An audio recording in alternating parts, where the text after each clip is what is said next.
नमस्कार। आज हम कक्षा 11 की पाठ्य पुस्तक वितान के पाठ 2 राजस्थान की रजत बूंदें, जो कि अनुपम मिश्र जी द्वारा रचित है, को पढ़ेंगे। तो बच्चों, रजत मतलब होता है चांदी की। बच्चों, इस पाठ में आपको बताया गया है कि किस प्रकार से राजस्थान में रेत की नमी को मीठे पानी में बदलकर उसका उपयोग किया जाता है। तो देखिए, पसीने में तरबतर चेलवांजी कुएं के भीतर काम कर रहे हैं। कोई 30-35 हाथ गहरी खुदाई हो चुकी है। अब भीतर गर्मी बढ़ती ही जाएगी। कुएं का व्यास घेरा बहुत ही संकरा है। उखरू बैठे चेलवांजी की पीठ और छाती से एक एक हाथ की दूरी पर मिट्टी है। इतनी संकरी जगह में खोदने का काम कुल्हाड़ी या फावड़े से नहीं हो सकता। खुदाई यहाँ बसौली से की जाती है। बसौली छोटी डंडी, छोटे फावड़े जैसा औजार होता है। नुकीला फल लोहे का और हत्था लकड़ी का। कुएं की गहराई में चल रहे मेहनती काम पर वहाँ की गर्मी का असर पड़ेगा। गर्मी कम करने के लिए ऊपर जमीन पर खड़े लोग बीच बीच में मुट्ठी भर रेत बहुत जोर से नीचे फेंकते हैं। इससे ऊपर की ताज़ी हवा नीचे फिकाती है और गहराई में जमा दम घूंटू हवा ऊपर लौटती है। इतने ऊपर से फेंकी जा रही रेत के कण नीचे काम कर रहे चेलवांजी के सिर पर लग सकते हैं। इसलिए वे अपने सिर पर कांसे, पीतल या किसी अन्य धातु का एक बर्तन टोप की तरह पहने हुए हैं। नीचे थोड़ी खुदाई हो जाने के बाद चेलवांजी के पंजों के आसपास मलबा जमा हो गया है। ऊपर रस्सी से एक छोटा सा डोल या बाल्टी उतारी जाती है। मिट्टी उसमें भर दी जाती है। पूरी सावधानी के साथ ऊपर खींचते समय बाल्टी में से कुछ रेत, कंकड़, पत्थर नीचे गिर सकते हैं। टोप इनसे भी चेलवांजी का सिर बचाएगा। मतलब कहने का तात्पर्य बच्चों कि जो चेलवांजी जो खुदाई कर रहा है कुएं की, वो अपने सर पे एक टोपी, एक हेलमेट टाइप रख देता है, जिससे अगर मिट्टी फेंकी जाए तो बचाव हो, और जब मिट्टी निकाली जाए और कोई पत्थर गिरे तो उसका बचाव हो। चेलवांजी यानी चेजारो। चेलवांजी और चेजारो दोनों एक ही कहते हैं। कुएं की खुदाई और एक विशेष तरह की चिनाई करने वाले दक्षतम लोग, यह काम चेजा कहलाता है। देखिए, जो चेलवांजी और चेजारो वो काम करता है, और काम करने को क्या कहते हैं? चेजा। जो काम होता है चिनाई का काम, किसको? कुएं को बनाने का काम, उसे चेजा कहते हैं। और जो बनाता है उसे चेलवांजी या चेजारो। वह कोई भी साधारण ढांचा नहीं है। कुएं यानी बहुत ही छोटा सा कुआं। कुआं पुल्लिंग है, कुएं स्त्रीलिंग। यह छोटी केवल व्यास में ही है, गहराई में तो इस कुएं की कहीं से कम नहीं। राजस्थान में अलग अलग स्थानों पर एक विशेष कारण से कुइयों की गहराई कुछ ज़्यादा कम होती है, कुछ कम ज़्यादा होती है। कहने का मतलब कहीं पे अभी आपको बताया जाएगा क्यों होती है, पर कहीं पे ज़्यादा होती है, कहीं पे कम होती है। कुएं एक और अर्थ में कुएं से बिल्कुल अलग है। कुआं भूजल को पाने के लिए किया जाता है, पर कुएं भूजल से ठीक वैसे नहीं जुड़ती जैसे कुआं जुड़ता है। कुएं वर्षा के जल को बड़े विचित्र ढंग से समेटती है, तब भी जब वर्षा ही नहीं होती। यानी कुएं में ना तो सतह पर बहने वाला पानी है, ना ही भूजल है। यह तो नीति नीति जैसे कुछ पेचीदा मामला है। मरुभूमि में रेत का विस्तार और गहराई अथाह है। यहाँ वर्षा अधिक मात्रा में भी हो तो उसे भूमि में समा जाने में देर नहीं लगती, पर कहीं कहीं मरुभूमि रेत की सतह पर नीचे प्राय 10-15 हाथ से 50-60 हाथ नीचे खड़िया पत्थर की एक पट्टी चलती है। यह पट्टी जहाँ भी है काफ़ी लंबी चौड़ी है, पर रेत के नीचे दबे रहने के कारण ऊपर से दिखती नहीं। ऐसे क्षेत्र में कुएं खोदते समय मिट्टी में हो रहे परिवर्तन से खड़िया पट्टी का पता चलता है। बड़े कुएं में तो पानी 150-200 हाथों पर निकल आता है, पर वह प्राय खारा होता है, इसलिए पीने के काम नहीं आ सकता। बस तब इन क्षेत्रों में कुइयां बनाई जाती है। पट्टी खोजने में पीढ़ियों का अनुभव काम आता है। बरसात का पानी किसी क्षेत्र में एकदम बैठे नहीं तो पता चल जाता है कि रेत के नीचे ऐसी पट्टी चल रही है। यह पट्टी वर्षा के जल को गहरे खारे भूजल तक जाकर मिलने से रोकती है। ऐसी स्थिति में उस बड़े क्षेत्र में वर्षा पानी भूमि की रेतीली सतह और नीचे चल रही पथरीली पट्टी के बीच अटक कर नमी की तरह फैल जाता है। तेज पड़ने वाली गर्मी में इस नमी का भाप बनकर उड़ जाने की आशंका उठ सकती है, पर ऐसे क्षेत्रों में प्रकृति की एक और अनोखी उदारता काम करती है। रेत के कण बहुत ही बारीक होते हैं। वह अन्यत्र मिलने वाली मिट्टी के कणों की तरह एक दूसरे चिपकती नहीं। जहाँ लगाव है वहाँ अलगाव भी होता है। जिस मिट्टी के कण परस्पर चिपकते हैं वह अपनी जगह भी छोड़ते हैं, इसलिए वहाँ कुछ स्थान खाली छूट जाता है। जैसे दोमट या काली मिट्टी के क्षेत्र में गुजरात, मध्य प्रदेश, महाराष्ट्र, बिहार आदि में वर्षा बंद होने के बाद धूप निकलने पर मिट्टी के कण चिपकने लगते हैं और धरती, खेत, आंगन में दरारें पड़ जाती है। परंतु और धरती की संचित नमी इन्हीं दरारों से गर्मी पड़ते ही वाष्प बनकर वापस वातावरण में लौटने लगती है। परंतु जो रेत के कण हैं यहाँ पर बिखरे रहने में संगठन है। मरुभूमि में रेत के कण समान रूप से बिखरे रहते हैं। यहाँ परस्पर लगाव नहीं होता तो अलगाव नहीं होता। मतलब जैसे मिट्टी के कण चिपकते हैं, अलग हो जाते हैं, तो ये चिपकते भी नहीं और अलग भी नहीं होते। तो इस कारण इनमें क्या नहीं होता, जगह नहीं छोड़ती है। अब पानी गिरने पर कण भारी हो जाते हैं पर अपनी जगह नहीं छोड़ते, इसलिए मरुभूमि की धरती पर दरारें नहीं आती। भीतर समाया वर्षा का जल भीतर ही बना रहता है। एक तरफ थोड़े नीचे चल रही पट्टी इसकी रखवाली करती है, दूसरी तरफ ऊपर रेत के असंख्य कणों का पहरा बैठा रहता है। इस हिस्से में बरसी बूंद बूंद रेत में समाकर नमी में बदल जाती है। अब यहाँ कुएं बन जाए तो उसका पेट, उसकी खाली जगह चारों तरफ रेत में समाई नमी को फिर से बूंदों में बदलती है। बूंद बूंद रिसती है और कुएं में पानी जमा होने लगता है। खारे पानी के सागर में अमृत जैसा मीठा पानी। इस अमृत को पाने के लिए मरुभूमि के समाज ने खूब मंथन किया। अपने अनुभवों को व्यवहार में उतारने का पूरा एक शास्त्र विकसित किया है और इस शास्त्र ने समाज के लिए उपलब्ध पानी को 3 रूपों में बांटा है। पहला है पालर पानी, यानी सीधे बरसात से मिलने वाला पानी। यह धरातल पर बहता है और इसे नदी, तालाब आदि में रोका जाता है। यहाँ आदि शब्द में बहुत कुछ छिपा है, उसका पूरा विवरण आगे कहीं और मिलेगा। पानी का दूसरा रूप है पाताल पानी।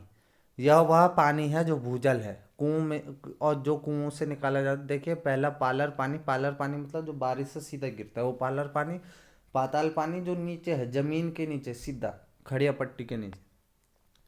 और पाताल पानी और पाताल पानी के बीच का तीसरा रूप है रेजानी पानी।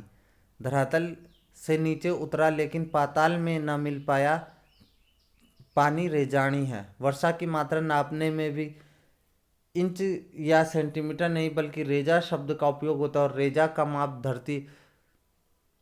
का माप धरातल पर हुई वर्षा को नहीं, धरातल में समाई वर्षा को नापता है। मरुभूमि में पानी इतना गिरे कि 5 अंगुल भीतर समा जाए तो उस दिन की वर्षा को 5 अंगुल रेजो कहेंगे। रेजानी पानी खड़िया पट्टी के कारण पाताली पानी से अलग बना रहता है। ऐसी पट्टी के अभाव में रेजानी पानी धीरे धीरे नीचे जाकर पाताली पानी में मिलकर अपना विशिष्ट रूप खो देता है। यदि किसी जगह भूजल पाताली पानी खारा है तो उसमें रेजानी पानी मिलकर भी खारा हो जाता है। तो फिर उसका कोई उपयोग नहीं है। इस विशिष्ट रेजानी पानी को समेट सकने वाली कुई बनाना सचमुच एक विशिष्ट कला है। 4-5 हाथ के व्यास की कुई को 30 से 60-65 हाथ तक की गहराई तक उतारने वाले चेजारो कुशलता और सावधानी की पूरी ऊंचाई नापते हैं। चेजो यानी चिनाई का श्रेष्ठतम काम कुएं का प्राण है। इसमें थोड़ी सी भी चूक चिजारों के प्राण ले सकती है। हर दिन थोड़ी थोड़ी खुदाई होती है, डोल से मलबा निकाला जाता है और फिर आगे की खुदाई रोक कर अब तक हो चुके काम की चिनाई की जाती है ताकि मिट्टी भसके या धसे नहीं। 20-25 हाथ तक की गहराई तक जाते जाते गर्मी बढ़ती जाती है और हवा भी कम होने लगती है। तब ऊपर से मुट्ठी भर भर रेत नीचे तेजी से फेंकी जाती है। मरुभूमि में जो हवा रेत के विशाल टीलों को यहाँ से वहाँ उड़ा ले जाती है, वही हवा कुएं की गहराई में एक मुट्ठी रेत से उड़ने लगती है और पसीने से नहा रहे चेलवांजी को राहत दे जाती है। कुछ जगहों पर कुएं बनाने का यह कठिन काम और भी कठिन हो जाता है। किसी किसी जगह पर ईंट की चिनाई से मिट्टी रोकना संभव नहीं हो पाता, तब कुएं को रस्से से बांधा जाता है। पहले दिन कुएं खोदने के साथ साथ खीप नामक घास का ढेर जमा कर लिया जाता है। चिजारो खुदाई शुरू करते हैं और बाकी लोग खीप की घास से कोई 2-3 अंगुल मोटा रस्सा बटने लगते हैं। पहले दिन का काम पूरा होते होते कुएं कोई 10 हाथ गहरी हो जाती है। इसके तल पर दीवार के साथ सटाकर रस्से का पहला गोला बिछाया जाता है और फिर उसके ऊपर दूसरा, तीसरा, चौथा इस तरह ऊपर आते जाते हैं। खीप की घास से बना खुरदुरा मोटा रस्सा हर घेरे पर अपना वजन डालता है और बटी हुई लड़ियां एक दूसरे में फंसकर मजबूती से एक के ऊपर एक बैठती जाती है। रस्से का आखिरी छोर ऊपर रहता है। अगले दिन फिर कुछ हाथ मिट्टी खोदी जाती है और रस्से के पहले दिन जमाई गई कुंडली दूसरे दिन खोदी गई जगह में सरका दी जाती है। ऊपर छूटी दीवार में अब नया रस्सा बांधा जाता है। रस्से की कुंडली को टिकाए रखने के लिए बीच बीच में कहीं कहीं चिनाई भी करते जाते हैं। लगभग 5 हाथ के व्यास की कुई में रस्से की एक ही कुंडली का सिर्फ एक घेरा बनाने के लिए लगभग 15 हाथ लंबा रस्सा चाहिए।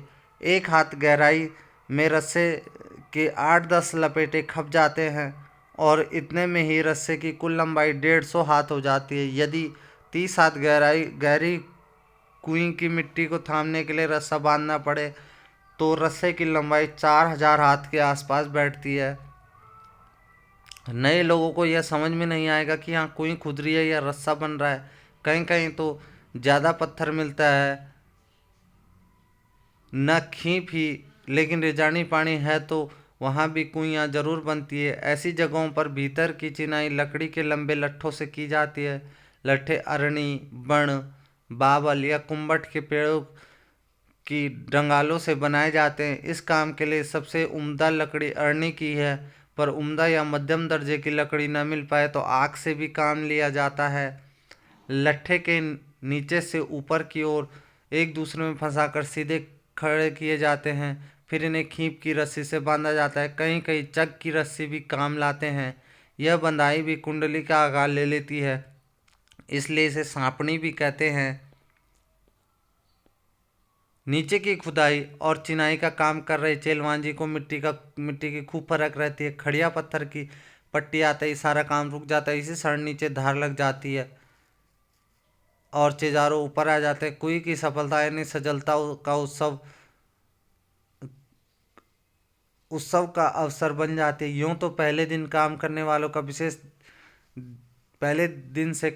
वालों का विशेष ध्यान रखना यहाँ की परंपरा रही है, पर काम पूरा होने पर विशेष भोज का आयोजन होता था। चेलवांजी को विदाई के समय तरह तरह की भेंट दी जाती थी। चिजारों के साथ गांव का यह संबंध उसी दिन नहीं टूट जाता था। आज प्रथा से उन्हें वर्ष भर 30 त्योहारों, विवाह जैसे मंगल अवसरों पर नेक भेंट दी जाती और फसल आने पर खलिहान में उनके नाम के अनाज का एक अलग ढेर भी लगता था। अब सिर्फ मजदूरी देकर काम कराने का रिवाज आ गया है। कई जगहों पर चिजारों के बदले सामान्य गृहस्थ भी इस विशिष्ट कला में कुशल बन जाते थे।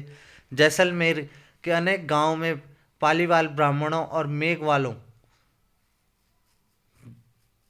जो अनुसूचित जाति के हाथों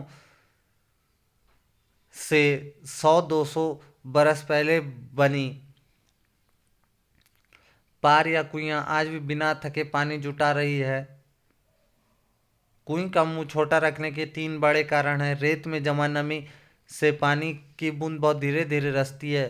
दिन भर में कुएं मुश्किल से इतना पानी जमा करती कि उससे 2-3 घड़े भर सके। कुएं के तल पर पानी की मात्रा इतनी कम होती है कि कुएं का व्यास बड़ा हो तो कम मात्रा का पानी ज़्यादा फैल जाएगा, उसे ऊपर निकालना संभव नहीं होगा।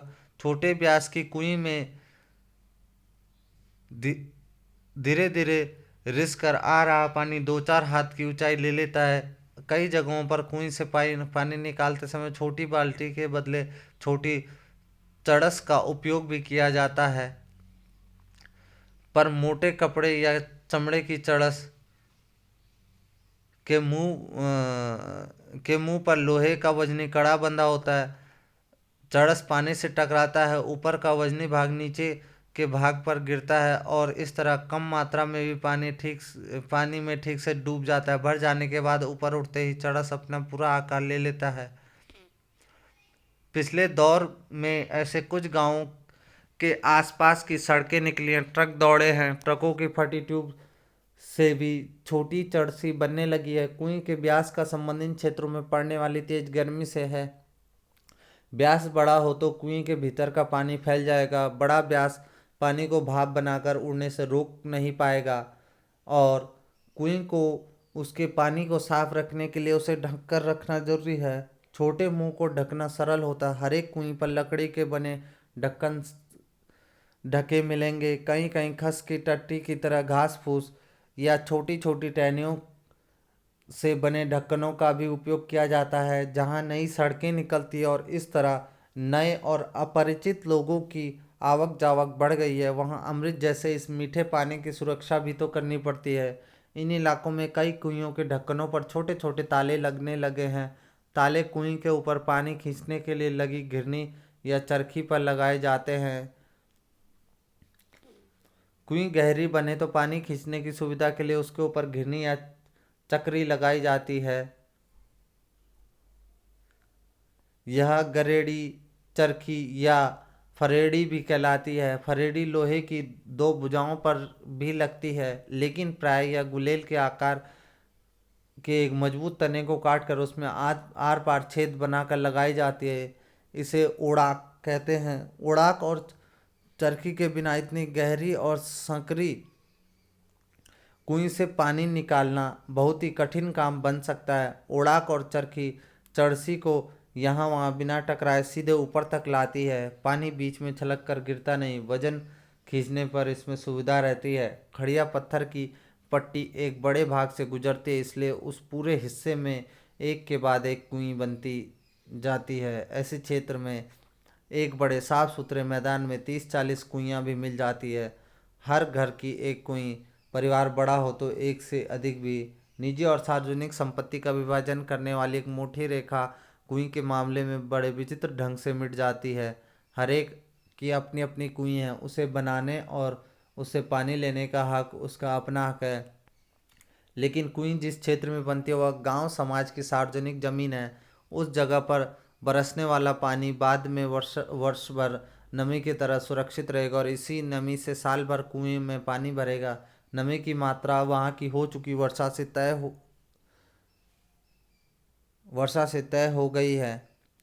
अब उस क्षेत्र में बनने वाली हर नई कुएं का अर्थ है कि पहले से तय नमी का बंटवारा। इसलिए निजी होते हुए भी सार्वजनिक क्षेत्र में बनी कुएं पर ग्राम समाज का अंकुश लगा रहता है। बहुत ज़रूरत पड़ने पर ही समाज नई कुएं के लिए अपनी स्वीकृति देता है।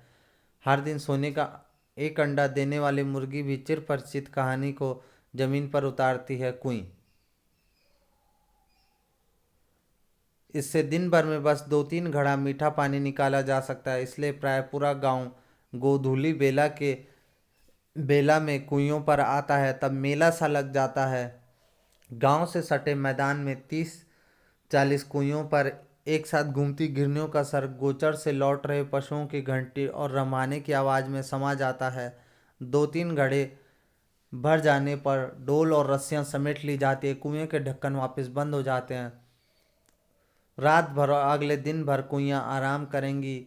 रेत के नीचे सब जगह खड़िया पट्टी नहीं है, इसलिए कुई भी पूरे राजस्थान में नहीं मिलेगी। चूरू, बीकानेर, जैसलमेर और बाड़मेर के कई क्षेत्रों में यह पट्टी चलती है और इसी कारण गांव-गांव में भी कुइयाँ ही कुइयाँ हैं। जैसलमेर जिले के एक गांव खड़ेरों की ढाणी में तो 120 कुइयाँ थीं। लोग इस क्षेत्र को 6 के नाम से जानते थे। 6 × 20 = 120।